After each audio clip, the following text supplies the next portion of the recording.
We're supposed to start this program by crossing over to Lagos to speak to the Honourable Senator Henry Seriaki Dixon, CON, but we've had a bit of a gremlin with our technical connection, so we're hoping to get him later in the program. But not to worry, we're going to start with that rather unexpected twist in the highly publicized terrorism and treasonable felony trial of Mazi Nnamdi Kanu. Because today, at the start of his defense in court, the IPOB separatist leader, in what appears to be a flash of visceral rage, fired his entire legal team and announced that from now on, he'll be representing himself and would opt to take his chances in court. The decision to fire his lawyers and represent himself appears to be a tactical move, which is sometimes used by defendants hoping to challenge the system and potentially gain an acquittal. They believe that by representing themselves, they can control the narrative and create reasonable doubt. But it was also a strategic move that's been known to backfire. So, as we mentioned at the outset, how did it come to this? What would have driven Mr. Kanu to fire all those high-powered lawyers that make up his legal team? Well, for more on this, I'm joined now in the studio by the member of the House of Representatives under the Labour Party, the Honourable Obi Aguocha, who was in court when today's drama unfolded. Hi, thank Charles. you very much indeed. Good to see you again. I'm happy you know that I'm a Labour man. Yeah, well, you are, but I'm going to get to that bit because Labour for life. I'm not wearing my Labour insignia here. But well, I'm going to get to that because there is another drama that's unfolded. In fact, you're in the centre. I mean, there's drama with Nnamdi Kanu, there's drama with the Labour Party, but we're going to get to that in a minute. But you were in court today when Mr. Kanu, for want of a better term, purged his legal team. How did it come to that? Well, he had discussions with the legal team yesterday, and all of us were shocked when we came to court and the Honorable Attorney General of the Federation previous, Kanu announced to the court that himself and the legal team, especially those of the Inner Temple, are withdrawing. And the judge also was shocked and asked Mazi Nnamdi Kanu about it, and he concurred that for now that he would take charge of his defense. Doesn't mean that if tomorrow an opportunity arises that lawyers will not also be part of it. So, but for today, probably tomorrow, he would take charge of his defense. So that's what happened in court. And were you surprised? I was pleasantly surprised. Pleasantly or shocked? Well, surprised and shocked at the same time, in terms that none of us knew about it. I came to court, just like I've always done, attend the court hearings and all the stuff, and I sat there listening. I kept making the contributions. It's just between Mazi Nnamdi Kanu, the prosecution team and the defense team, and the judge. So as of today, the lawyers have virtually stood down. Whether they have given Mazi Nnamdi Kanu his case files, I do not know. But when you go to section 36(6)(b) of the Constitution of the Federal Republic of Nigeria, which are actually a crucial provision towards fair hearing, specifically to persons who are charged with criminal or capital offenses, is the constitutional right of Mr. Kanu to decide to take over the defense of his own case. It is also his constitutional right that adequate time and facilities be provided for him to ensure that to ensure that he has adequate defense. Yeah, but I don't think the issue is whether or not I mean, I think everybody knows he's got constitutional that right, which is why the judge allowed it. But the question is, what's the thinking behind it? I mean, you know things aren't going well when you fire the people who are supposed to protect and represent you in a trial, don't you? I mean, Did it appear to you to be an act of sort of visceral rage, impulsive, chaotic purge that wasn't well thought out? Or do you think he thought it out? If you look at the statements made by the learned Sheikh Kanu, he said after the meeting they had yesterday that the information was told them that they were going to be debriefed and that they respect the rights of Mazen Nnamdi. No, I understand that, but I'm so trying to get to the backstory. No, that's what I'm saying. But if there was anything that happened otherwise at that meeting, I was not in that meeting. I only showed up. But I mean, you would have heard things. I mean, you talked to him. No, really. You guys normally hug each other at the end of the trial. At the end of the day. At the end of the day, yeah. we sat close. But did he whisper anything into No, your but at the end of the day, something? he was actually, he was actually led through the judge's chambers to be evacuated back from the Federal High Court to the detention center. So we didn't have enough time to discuss in court. To say, because he's often brought to court 10 minutes to 9, and the judge comes out exactly about 9 dot. So there wasn't that much of a time beyond the camaraderie. And hear from, I mean, we obviously saw the statement. I was actually hoping that we would hear that clip from the lawyers, because they made a public statement, which has been run on a rise several times today. But I mean, is there anything beyond that public statement that that might have said perhaps in out of camera to you? No, nothing yet. I've yet to be informed otherwise. But I know that tomorrow he may be meeting with some of the current legal team that were debriefed. Maybe possible some additional members of the legal team to go forward, at least to have some people who will surround him and be giving him, legal advice where necessary, and the authorities that he will need to proceed with the defense of his case. But what we are saying, crucially, Charles, is that Section 36(6)(b) is essential that it appears that the government is rushing his defense by giving him 5 days. He's already made known to the court, and the court has given summons to 23 witnesses. He will need to spend time to discuss with those witnesses, and where those witnesses are not compliant, to ensure that the court compels them to, through subpoena, to come and testify in court as to their knowledge of events from the time he was arrested to the time he was extraordinarily renditioned, and from the time the trials also began 5-6 years ago. So if you're going to rush, the prosecution has had more than 10 years to prepare for this matter. They have arraigned him on several charges, withdrew several charges, and rearraigned him.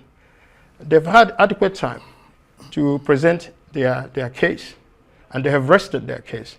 The defense also requires adequate time to be able to present their case. You cannot say in a capital offense, a criminal trial that has so many significance, not just for jurisprudence, but the social and security dynamics in Nigeria, that Nnamdi is expected that is within 5 days to be able to put a defense. If you're going to railroad him, just like the court in their determination, court says he does not verily believe that access to lawyers at the DSS facilities may be videoed, may be eavesdropped. So he agreed for 3 hours. That was yesterday's meeting, for himself and his lawyers to meet at the judges at the court 7 specifically. But if you go to court 7, there are video cameras, opportunities to also eavesdrop. I'm not saying that his lordship was in his chamber, but what if he was in chamber? Who else was in chamber with him to eavesdrop on the discussions between Mazen Nnamdi and his lawyers? Well, they would argue that he's getting all rather paranoid now. No, it's not. No, if you agreed that because of electronic cameras and audio equipment and all the stuff in DSS would not be adequate for him to have concrete discussions with his lawyers in the defense of his case, and you're moving him from DSS to his court. But the court itself is also... Yeah, but I mean, obviously the judge has more confidence in the court than the DSS facility. Well, it's not... So that's... No, he moved the matter from the DSS facility to the court. Yeah, that's what I'm saying. Hoping that the court will be an adequate place. Yeah, that's but what I'm saying. Same court, he obviously has more confidence absolutely, in the but then the same court has the same issues as it would be at the DSS. The court is also wired electronically. Yeah, but maybe the judge, because he's a judge in that court. I mean, I'm just speculating. Has more control and more access to that kind of material. So what if the judge was eavesdropping on his conversations with his lawyers? Would that not also affect? Would that not also affect the way and manner, the perception that he sees with the case? That's purely and would also lead to bias. Yeah, that's speculative. But let's move away from that.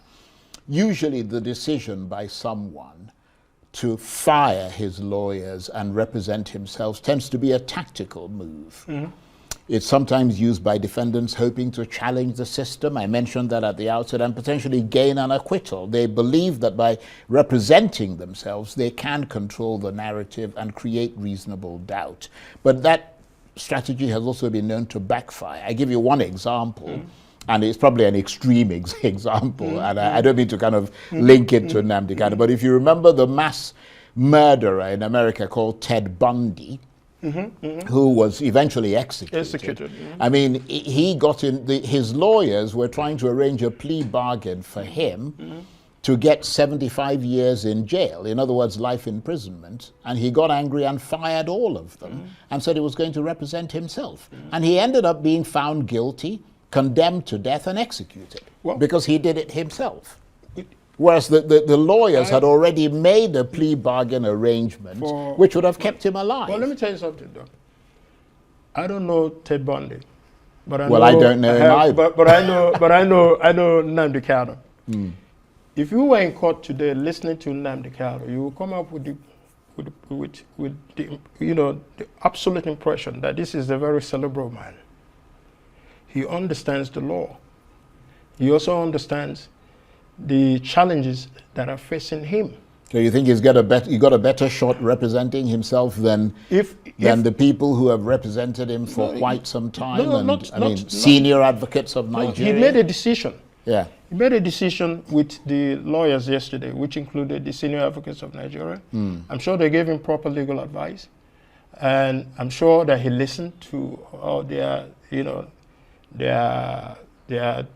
suggestions to him, their briefings to him, and he chose otherwise. Like Kanu Agabi said today, that after the meeting, they came to court today to honor the court, and I swear to honor Mazi Nnamdi Kanu's request that they be debriefed and that they respect his opinions. Right. And Mazi Nnamdi Kanu in court says that for now, he used the word for now, I am standing alone to defend myself.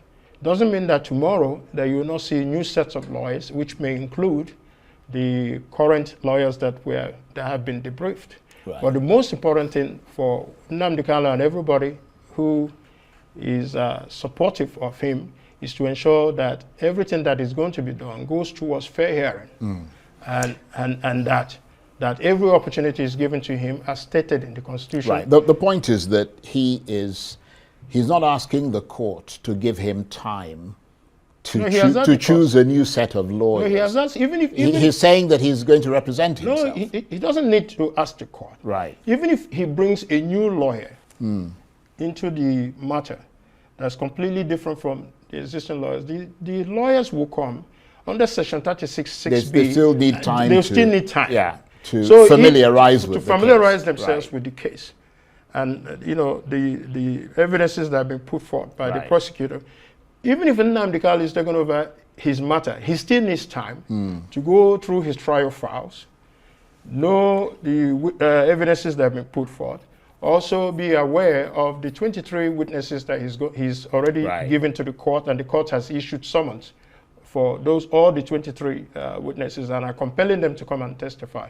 So there's got to be adequate time. Right. You don't expect that within the 6 days already given, 1 day is gone, that he has 5 days to prepare his defense. Right. That's why I was saying that if anything goes contrary to Section 36(6)(b), then he definitely is going to lead Right. them, make the trial to be a nullity. Okay. So he has to be given adequate time to look at his case file. To first of all, find out whether Agabi and the other team have given him his case file. He can't study everything tonight, so he needs adequate time. Right. And then the facilities to be able to ensure Right. that Well, he prepares himself very well. Right, we'll watch and see how that develops. Meanwhile, of course, one of his lawyers, Aloy Ejimako, who stuck out his neck by becoming a bit more activist and taking part in the Free Nnamdi Kanu protests on Monday, is under arrest and is being charged with various offences. What's the story there?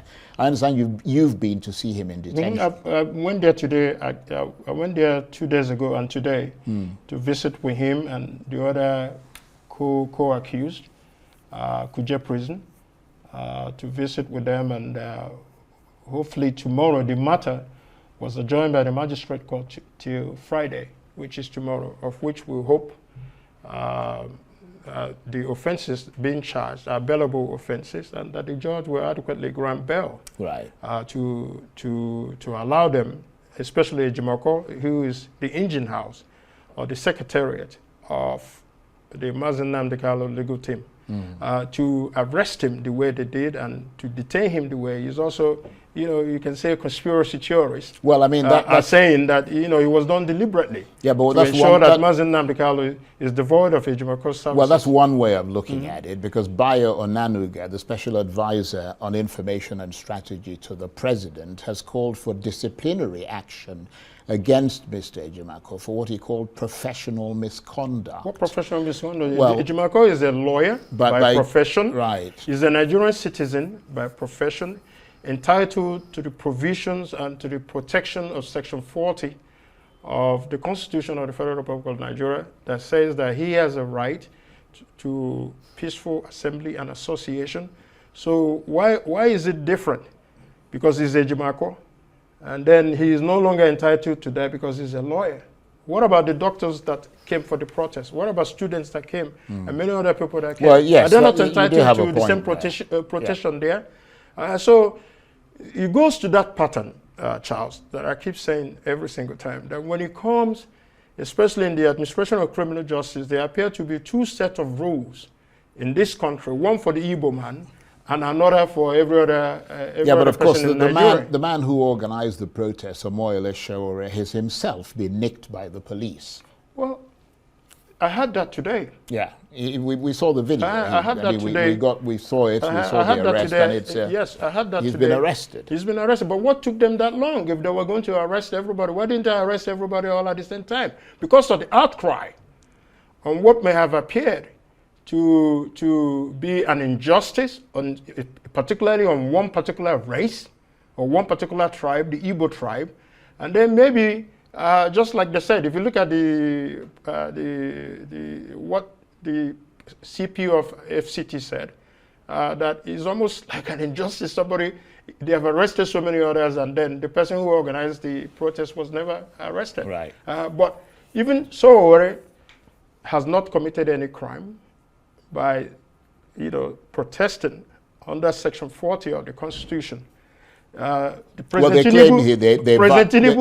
claim the reason why Bayo Onanuga was calling for sanctions against a lawyer. Did they give Tinubu sanction? Did they give Tinubu sanction when Tinubu was protesting himself? Let me just make the point. The reason, I mean, there are different contexts. The reason, they're not different. They're not hold on. Let me just make Charles. the point. The reason is that, according to them, there was a court order preventing that. Preventing them from going to the villa. Preventing parts of that protest from going to the villa. Where were they arrested? Were they arrested? But that in violation of that rule, which is why he's saying that there is an issue of profession. I mean, I'm not a spokesman for him. I'm just telling you why he said that and why also Sowore has been arrested. But let's move on from that because we're running out of time. I mean, I asked this question of Mr. Sowore a few days ago because he was here on the night of those protests. With all the dust that's been raised by the protests and everything else in between, is that likely to make things better or worse for Mr. Kanu? No, for me, every opportunity to draw the attention of the state to Mazi Nnamdi Kanu and the apparent injustice in the prosecution of Mazi Nnamdi Kanu. The judge is Yoruba. The prosecution team, all of them are Yoruba. The Attorney General is Yoruba. Mr. President is Yoruba. It appears that, for some elements within the Yoruba, community are looking at this as a new civil war between the Yoruba and the Igbos. It shouldn't be like that. Yeah, but you're the one who's saying that. No, but it's the reality. No. Well, I mean, it is the reality, Charles. It depends on how you interpret. No. But it is the reality. Right. Who is superintending the prosecution of Mazi Nnamdi Kanu? It's a Yoruba judge. It's not an Hausa Fulani judge. You're saying that there is Who is the prosecutor? It's a Yoruba prosecutor. Who are the prosecution team? Yoruba. So you're saying that the Attorney General is Yoruba. Are you saying there is a conspiracy? Absolutely. Or there is the perception of a conspiracy? Which one are you talking about? If you look at the way it is going, and they are resilient and adamant in seeing that Mazi Nnamdi Kanu is not given adequate provisions of time, adequate facilities, to ensure that he has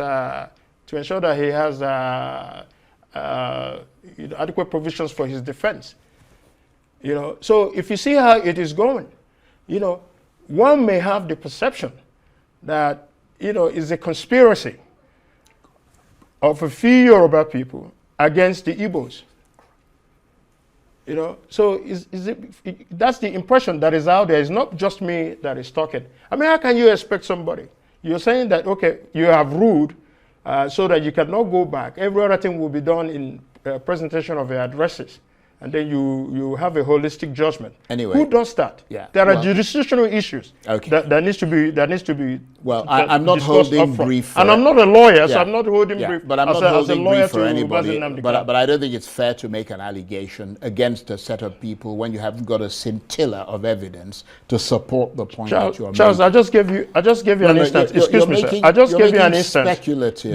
The judge is Yoruba. The judge is Yoruba. It's not fair. Well, it's not fair for the injustice that is being meted on Mazi Nnamdi Kanu. Anyway, let me ask you this. Let's turn away from it, because we literally got a minute or so left. Let's turn away from Nnamdi Kanu for a hot second, and let's turn to the continuing. I mean, you seem to be carrying a lot of problems. I mean, from Nnamdi Kanu now to the travails, the continuing travails of the Labour Party, your party. I mean, we received a press release today from the interim chairman, Nnamdi Usman, accusing the acting chair of INEC, Mrs. May Abamuche Mbu, who's now handed over to the new INEC chair, Professor Joash Amupitan, of being in criminal collusion with the factional chairman of Labour Party, Julius Abure, over what they described as a fake court order, and they were calling for her arrest. I mean, that sounds monstrously complicated. Well, what's all that about? I remember the last time I was there, I told you that we do not have any faction in Labour Party. We do not. There's a court judgment that is specific, even reaffirmed by another court judgment of a high court. The matter is going to appeal court again. But what we had expected INEC to do is to have, the interpretation of the court judgment that invalidated Mr. Julius Abure as the chairman and validated Ms. Nnamdi Usman as the acting national chairman of the party. So we're still waiting for INEC to do the needful and to do the right things to ensure that the Labour Party has adequately, the leadership that we believe in, which is Nnamdi Usman's leadership, to take the party to greater heights. Right. So, okay. Well, it sounds like a model to me. Till then, I'm Labour for life, and many of us have remained in the Labour Party. Well, it depends on how much more life the Labour Party has. We have a lot of life. We have a lot of life. Okay. Well, and that life, given an opportunity in 2027, will be the new leadership of the Federal Republic. We wish you all the very best. Honorable Obi Aguocha is a member of the House of Representatives under, as he has emphatically said, the Labour Party. Thank you very much indeed.